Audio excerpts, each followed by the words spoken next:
For this field study, I went to Saint Francis of Assisi.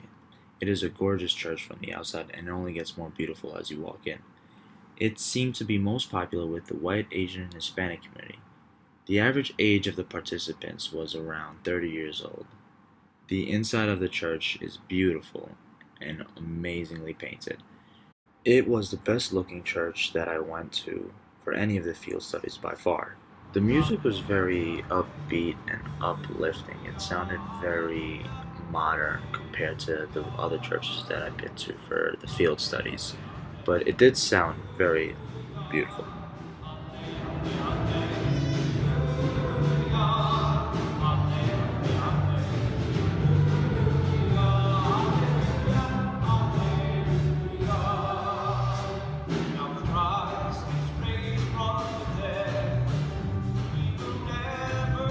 There was a band that played all of the music of the liturgy.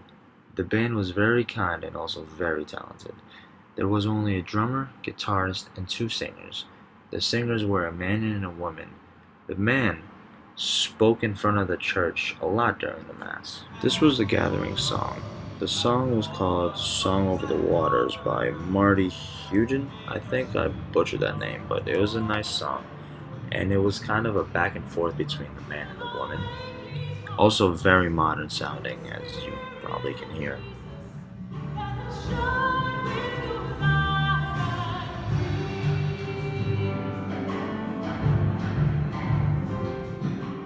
This was one of the most beautiful songs of the Mass.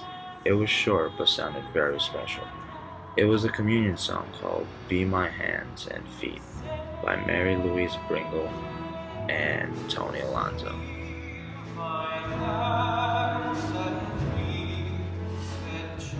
Also, another quick note, the girl that you see on the right side, she was young, but she was so enthusiastic about being in church and sung every single song.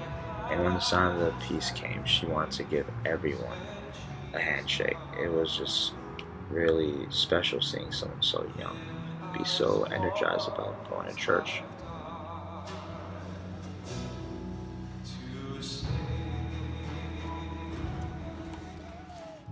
This was the closing song called Over My Head. It was a good song, but very uplifting, upbeat. I think maybe a little too upbeat for the situation, but the band still did a great job, I think. Well, that's the end of my experience at St. Francis of Assisi.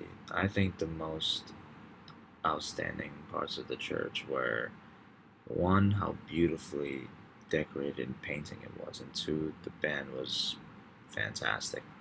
And they even let us take a picture with them at the end. And that one guy looks like he's probably gonna kill me for using his drum set.